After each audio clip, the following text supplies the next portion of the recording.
J'appelle tout de suite Monsieur le maire à mes côtés et Emmanuel Mort, qui est le directeur général de Hilton en France. Je suis extrêmement heureux de vous accueillir aujourd'hui. On l'a déjà dit, Iconic, c'est un projet exceptionnel dans la ville de Nice, qui est exceptionnel aussi parce que dans le minimum, vous avez 8 activités. Donc ne soyez pas étonnés s'il y a plusieurs inaugurations, plusieurs visites, puisque après Uniqlo, aujourd'hui nous ouvrons l'hôtel Doubletree, et vous êtes parmi les premiers à fouler au pied, dans cette terrasse, avec ce panorama sur la ville de Nice. On a essayé de trouver des points de vue qui sont un peu originaux. Vous verrez en sortant, je vous conseille de regarder la Voie Matisse et l'arrière-pays, enfin l'arrière de la ville de Nice.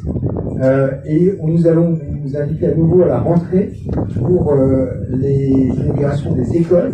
Il y a 2 écoles qui vont ouvrir le 2 septembre, puis métropolitane vers la fin de l'année, et puis la salle de spectacle quand nous l'aurons enfin terminée. Merci Monsieur le maire, merci pour votre confiance. Ici c'est un appel à projet, nous sommes venus avec quelque chose d'original, avec un objet architectural extrêmement disruptif, parce que nous sommes persuadés à la compagnie de Fasbourg, société que je dirige depuis maintenant 35 ans, que lorsque une ville veut évoluer, veut marquer son époque, il faut qu'elle construise des bâtiments exceptionnels de son époque. Et nous avons la chance de vivre ici dans une ville qui est magnifique, dans laquelle nos prédécesseurs, les gens qui faisaient mon métier il y a 100 ans, ont fait remarquablement leur métier, et c'est ce dont profitent aujourd'hui tous les Niçois, mais également tous les touristes qui viennent à Nice parce qu'ils aiment Nice, parce qu'ils aiment ces paysages. Ils aiment la mer, mais la mer, il y a la mer dans beaucoup d'endroits. Ils aiment ces paysages urbains qui ont été créés ici, et la vibration de cette ville, c'est ce que nous aimons profondément. On l'aime je l'aime d'autant plus profondément que mon épouse est née à Nice et niçoise, donc c'est vraiment une ville de cœur pour moi, et je suis très heureux d'avoir aussi monté ce partenariat avec Hilton, puisqu'il n'y avait pas d'Hilton à Nice. Donc nous avons amené ce leader américain de l'hôtellerie. Hilton, c'est les chiffres qui donnent le tournis. Il y a 200 millions de membres du programme de fidélité d'Hilton. C'est 3 fois la population française. C'est quand même assez dingue. Et on a voulu créer quelque chose d'original avec des chambres que vous avez visitées, des points de vue originaux, et ce restaurant Pesca qui ouvrira à la rentrée parce que nous voulons avoir une qualité de service qui soit absolument irréprochable. Donc merci à Hilton pour sa confiance, merci à la ville de Nice et à SNCF Gare Connexion de nous avoir choisis et de nous avoir laissé faire ce projet architectural qui pouvait avoir l'air un peu foufou, mais qui en fait a très vite été adopté par les Niçois, puisqu'on le voit, les gens se sont emparés de la promenade, puisque les gens se baladent ici sur la promenade iconique que nous inaugurons le 20 septembre, avec une œuvre d'art qui nous a été offerte par Daniel Libeski, en présence de Daniel Libeski, architecte. Je passe tout de suite la parole à Emmanuel Mort, le directeur général de Hilton en France. Merci beaucoup, monsieur Journeau, monsieur le maire, monsieur, madame Journeau, mesdames et messieurs les élus, Maxime. C'est une grande joie pour moi ce soir, en tant que directeur d'Hilton en France, de représenter notre groupe pour l'inauguration de cet hôtel qui va s'appeler le Doubletree, qui s'appelle le Doubletree by Hilton, Nice Centre Iconique. En premier lieu, je tiens à remercier monsieur et madame Journeau, ainsi que l'ensemble de leurs équipes de la compagnie de Fasbourg, pour le bel hôtel qu'ils ont pensé, conçu, designé, madame Journeau, et construit. Pour Hilton, c'est le 30e établissement de notre groupe en France, mais le premier à Nice. Après nos ouvertures récentes à Cannes et Monaco, nous sommes ravis aujourd'hui d'ajouter Nice comme destination pour nos 200 millions de membres, comme le disait M. Journeau, du programme de fidélité Hilton Alliance à travers le monde. En effet, Nice est une ville dynamique, mais aussi très attractif pour toutes les sortes de voyageurs, les voyages d'agrément, le tourisme d'affaires, les événements sportifs et les événements culturels. Donc on cherchait vraiment à pouvoir implanter notre groupe ici à Nice. Hilton, c'est plus de 7600 hôtels à travers le monde, 24 marques, on est présent dans 126 pays. Et nous ouvrons aujourd'hui ces hôtels sous la marque Doubletree by Hilton, qui est une marque très dynamique, en grande aussi, en profonde expansion. Et cet hôtel, je pense, est vraiment un flagship de la marque, une représentation parfaite de ce que nos clients Doubletree recherchent lorsqu'ils séjournent chez nous. Avant tout, une superbe localisation, une ville dynamique, un hôtel avec un lobby et des espaces communs attractifs. Ils vont pouvoir vivre aussi une expérience unique et très locale. Ce qu'on cherche, c'est vraiment que les clients puissent rencontrer des locaux, les clients qui viennent de l'étranger, qui ne soient pas juste dans un hôtel de chaîne, mais un hôtel vraiment profondément local. Et enfin, je tiens à remercier Maxime Salantier, qui est donc le directeur général qui a été recruté pour cet hôtel il y a juste 3 mois. Il a eu, je pense, avec l'ensemble de ses équipes, ils ont vraiment fait un travail énorme. On les a aidés, mais c'est avant tout eux qui ont fait cette ouverture aussi rapide et on est prêt vraiment pour recevoir les clients. Et je leur souhaite tout le succès que cet hôtel mérite. Et merci à tous pour votre présence ce soir. Et je donne la parole à monsieur le maire.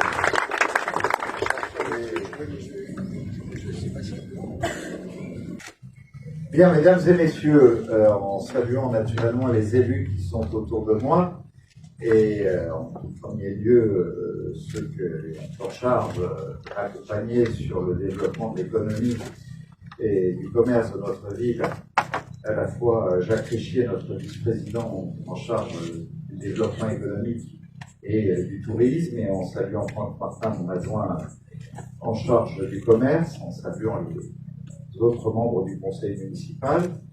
Je salue aussi les représentants de l'Office du tourisme métropolitain, mon président délégué Rudy Sall et son directeur général Jean-Sébastien Martinez. Je veux saluer le président de la Fédération de l'hôtellerie et du tourisme, monsieur Éric Laviciera, et son vice-président, plus particulièrement en charge de la restauration, Christophe Souk, qui est aussi parmi nous, le président de la Fédération des taxis, cher Fabrice Cavaliera, et puis l'ensemble des autres hôteliers, et beaucoup représentants des établissements prestigieux qui sont parmi nous ce soir et qui représentent ce qui fait que la métropole de Nice-Côte d'Azur, aujourd'hui, n'a plus à rougir de ce qui lui faisait sans doute défaut il y a encore peu d'années de cela, alors on disait qu'il Nice était une belle ville, qui avançait, qui prospérait, qui trouvait ses marques par des gestes urbains importants, mais à part quelques établissements prestigieux comme le Negresco, pour autant qui n'est pas encore monté au niveau souhaité aujourd'hui par Lionel Servan et ne devrait pas tarder à atteindre celui de Palace. Il fallait plutôt se tourner du côté de Beaulieu, de Saint-Jean, et je salue à cet égard la présence de Bruno Mercadal, le directeur général du Royal Riviera à Beaulieu. Aujourd'hui, nous avons franchi ce cap. Puis alors, vous savez, et je le dis devant mon directeur général des services, Bastien Mestoulouz, et les représentants de notre administration, on se dit on va bosser, on va transformer, on va faire des choix stratégiques pour faire vivre la ville au plan économique, et naturellement ça va attirer des investissements privés conséquents. Pour moi, investir 1 centime d'euros du public doit minimum toujours produire entre 8 et 10 centimes d'euros du privé. C'est un principe général. Et tout d'un coup, alors qu'il s'est passé 3 ans, 4 ans, 5 ans, 6 ans, sans que rien ne se produit. Je me disais, mais c'est pas possible, on est en train de faire une coulée verte extraordinaire. On a lancé notre chantier de la ligne 2 du tramway qui était sur le point d'être livré. Et puis, en me tournant vers Daniel Benoît, qui est notre ancien directeur du Théâtre National, et Nathalie, qui nous ont propulsé aussi de beaux événements culturels comme ce festival du cinéma ciné-roman, un peu plus haut à la Gare du Sud. Nous avons là aussi fait un nouvel urbanisme, redonné à la Gare du Sud cette dimension d'excellence. Nous avons lancé dans tout ce quartier ce qu'on appelle un PNRUAD, un programme national de requalification des quartiers anciens dégradés avec l'agence de l'ANRU, pour pouvoir, là où depuis 30 ans, c'était le cœur urbain historique de la ville du 19e siècle, qui s'était totalement dégradé, qui avait dépéri pour le relancer. Gling, gling, gling, gling. Vous savez, on observe toujours, on dit, les gens qui sont ici, allez, ils ont fait un geste, c'est one shot.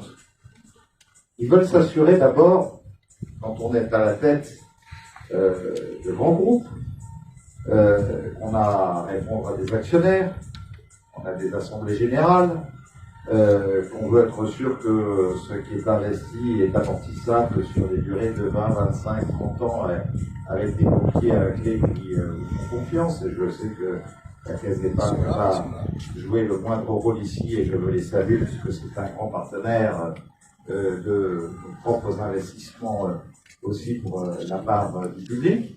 Et tout d'un coup, les uns derrière les autres viennent vous voir et vous disent, mais on veut s'installer chez vous, on veut s'installer chez vous, on veut s'installer chez vous.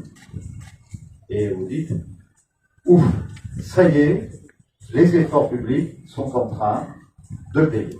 Et c'est ainsi que vous avez pu voir, en moins de 2 ans, l'ouverture du Sheraton à l'entrée de la ville, devant le Crown Plaza, qui lui aussi est un très bel établissement, pour poursuivre vers le centre-ville le chantier de la Nampara, le Victoria Palace, qui en lieu et place du Parc Hôtel, ouvrira prochainement ses portes, l'hôtel du courant de la Visitation, pour lequel nous avons fait un bail amphithéotique et qui a ouvert ses portes il y a une quinzaine de jours de cela. Je pourrais y rajouter le palais Ségurane, qui a été un immeuble niçois totalement démoli et reconstruit sous couvert de l'architecte des bâtiments de France pour faire aboutir le tramway sur le port pour le dernier tronçon. Serge Trigano qui vient me voir en me disant, écoutez, je suis en train de terminer mon dernier chantier à Bucarest, le prochain, je veux que ce soit chez vous, trouvez-moi absolument du dossier. Mama Shelter, ouvert il y a 15 jours, c'est un Mama Shelter remarquable, le seul à avoir un rooftop de tous les Mama Shelter existants et qui est aujourd'hui plein à craquer en permanence, sans compter Thierry Coste et l'Hôtel Amour, en face d'Alsace-Lorraine. Et je veux saluer aussi tous les hôteliers, cher Eric Aliscara, qui parallèlement à cela se sont dit, naturellement avec ce qui est en train de se passer à Nice, nous allons nous-mêmes investir sur notre propre patrimoine hôtelier pour le remettre aux normes, pour le faire monter en gamme, pour apporter des réponses. Et donc, si je vous cite le chiffre de près de 3000 chambres, suite, qui en moins de 3 ans, soit dans la requalification, soit dans la livraison, nous amène dans le haut de gamme, en tout cas sur les 4 étoiles et plus, et sur le 5 étoiles pour certains palaces, à un niveau d'offre qui fait qu'en même temps, naturellement, tous les plus grands organisateurs événementiels, parce que ça va le faire, naturellement, quand on veut organiser un grand événement, au plan culturel, et tout à l'heure, je visitais le chantier d'aménagement, le chantier, en tout cas, le montage des équipements qui nous permettra d'accueillir demain soir 40 000 spectateurs au sein de l'Alliance Riviera Cher-Jacques avec Travis Scott, qui est le seul endroit où il se produit en France.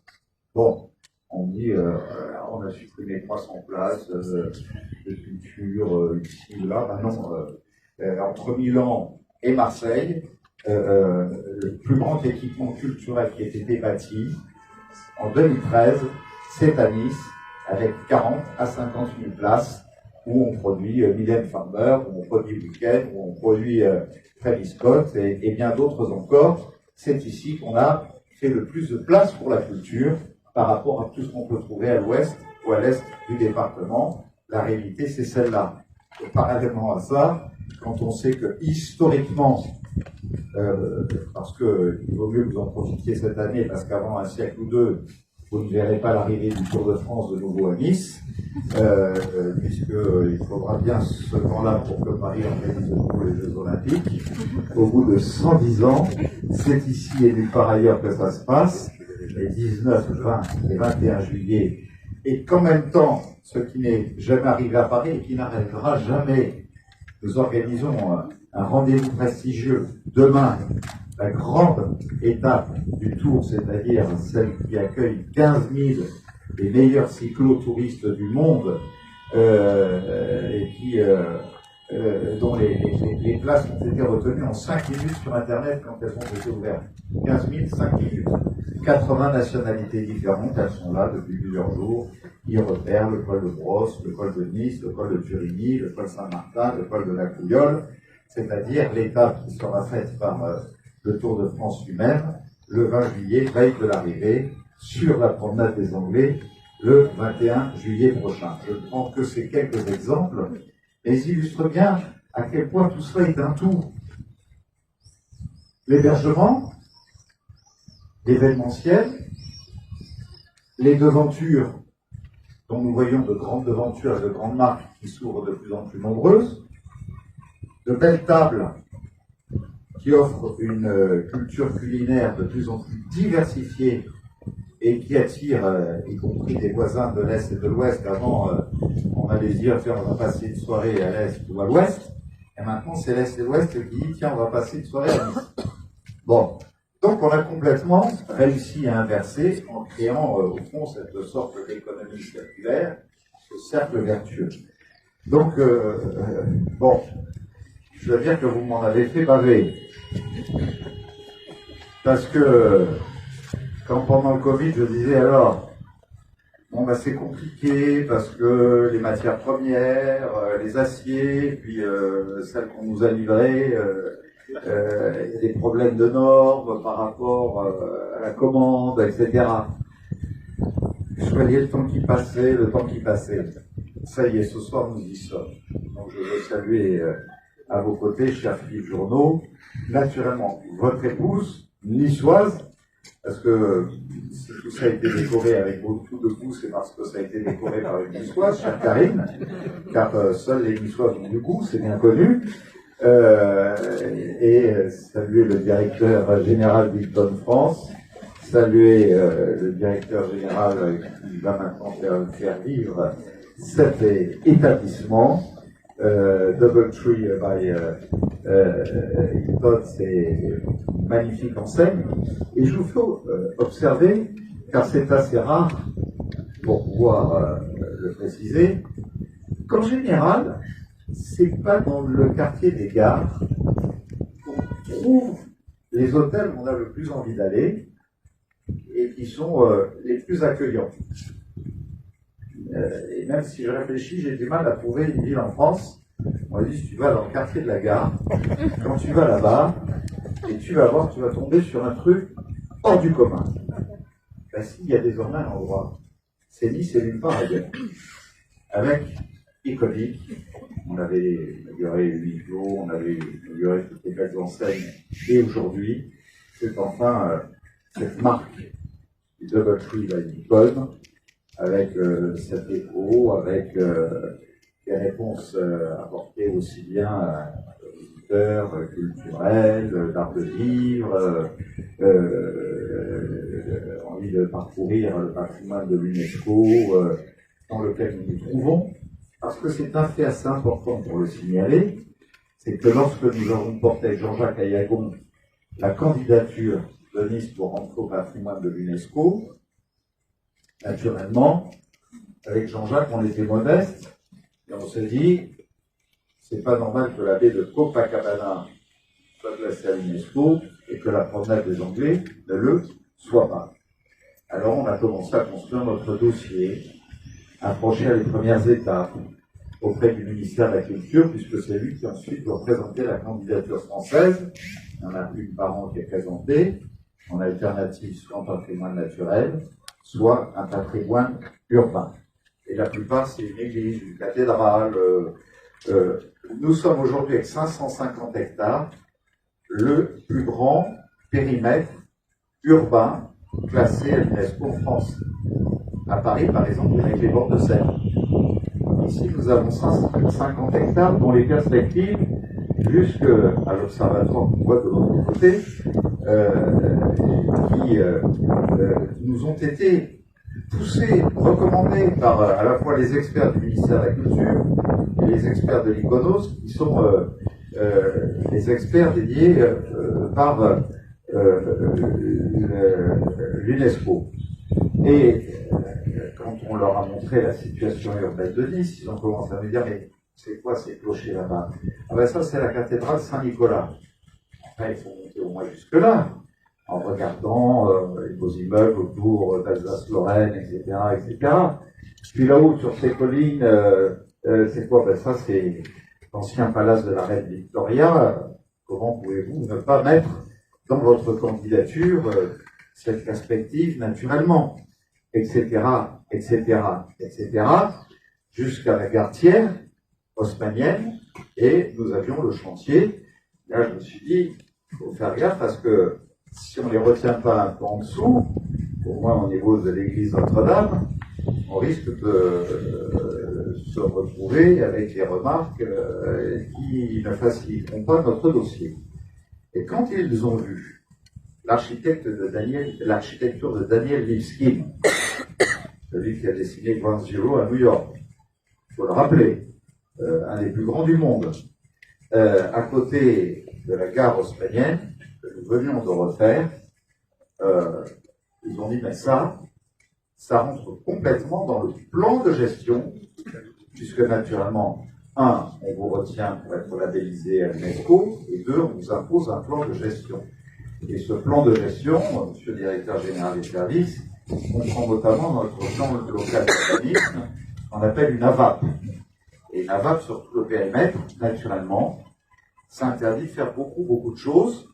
C'est d'ailleurs pour ça que nous avons créé une nouvelle à l'ouest, dans la vallée du Var et dans notre opération d'intérêt national, pour pouvoir y mettre des activités que nous n'avions plus la possibilité dès lors qu'on s'engageait à faire cette AVAP en cœur de ville pour préserver notre patrimoine.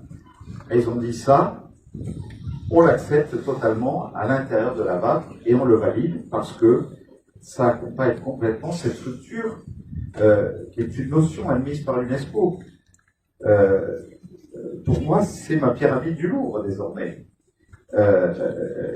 Tous ceux qui, lorsque Mitterrand a livré cette pyramide du Louvre, si on prolonge avec les colonnes du Buren ou l'Arche de la Défense qui prolonge aujourd'hui l'Arc de Triomphe depuis la vision sur l'obélisque de la place de la Concorde, eh bien, François Mitterrand avait une vision évidente sur ce que l'on devait laisser quand on était en charge et qu'on était en responsabilité de son époque. Et tous ces immeubles, tous ces immeubles contemporains au Louvre, sont magnifiques, mais ils sont contemporains de leur époque. Et aujourd'hui, cet immeuble contemporain, j'en suis sûr, un jour sera classé. Donc je veux remercier naturellement et c'est une précision qui est importante à apporter ici aujourd'hui, un foncier dont les 3 quarts étaient propriété de la SNCF, un quart propriété de la ville, et qu'en accord avec Gares et Connexions de la SNCF, nous avons jugé qu'il fallait lancer un appel à projet ensemble, et sur la base duquel c'est important de parler de différence entre un appel d'offres et un appel à projet. Parce qu'un appel à projet, c'est pour vendre un foncier à un promoteur qui s'engage sur le prix fixé par les domaines à acheter ce foncier pour y réaliser son projet. Donc, je voulais profiter de cette occasion aussi pour le dire, car si le jury a choisi, et je m'en réjouis, cette architecture plutôt que d'autres projets architecturaux qui étaient proposés, quel que soit le promoteur, le prix du foncier eût été le même pour ce qui a été encaissé par la SNCF ou pour ce qui a été encaissé par la métropole de Nice-Côte d'Azur. En toute cette cause, je veux remercier les membres du jury qui ont retenu ce projet, parce que j'estime que lorsque l'on regarde l'époque, on a préféré choisir l'architecture de l'Ibis de l'autre côté et de la gare, et qu'on regarde maintenant de ce côté. Je pense qu'il eût été plus raisonnable dans ces temps-là, où on démolissait le rue, où on commençait à démolir la façade du palais de la Méditerranée, pour lequel je serai éternellement reconnaissant à Jack Long de l'avoir classé in extremis pour que nous puissions la préserver avec ce symbole art déco sur notre promenade des Anglais. Eh bien, voilà, cher Philippe Journeau, mesdames et messieurs qui représentaient ici ce grand groupe Hilton et qui allait administrer désormais ce nouveau lieu d'hébergement de haute qualité dans notre cité. Mon boulot maintenant continue à être le même, et c'est là-dessus que je demande d'être jugé, c'est de veiller à ce que naturellement vous ayez une fréquentation qui soit d'un niveau le plus élevé possible. Vous dire que sur l'année 2023, nous sommes en moyenne sur l'année à 70% de fréquentation dans l'hôtellerie. Non, sur la moyenne de l'année. D'accord, j'essaie de rester raisonnable, même si le président de la Fédération de l'hôtellerie me dit un peu plus haut. Quelques points de plus. Hein? Quelques points de plus. En 74? Ok. C'est pour ne pas dire qu'à Cannes, on est qu'à 48. Bon, mais je ne citer personne naturellement. Et que lorsque nous sommes à 4,3 sur le département des Alpes-Maritimes, c'est parce que nous sommes en augmentation 2023, c'est parce que nous sommes à près de 7% d'augmentation à Nice, que nous permettons à l'ensemble du département d'être à 4,3, parce que si vous en enlevez les 7% d'augmentation de la fréquentation 2023 de la ville de Nice, la moyenne des Alpes-Maritimes n'est plus du tout la même. Plus du tout. Donc, ça m'a fait du bien de le dire, en vous accueillant et en déclarant avec vous notre Doubletree by Hilton désormais ouvert pour une grande saison d'été, de grands défis et de belles espérances qui nous restent à nourrir ensemble pour la prospérité et le succès de la ville de Nice.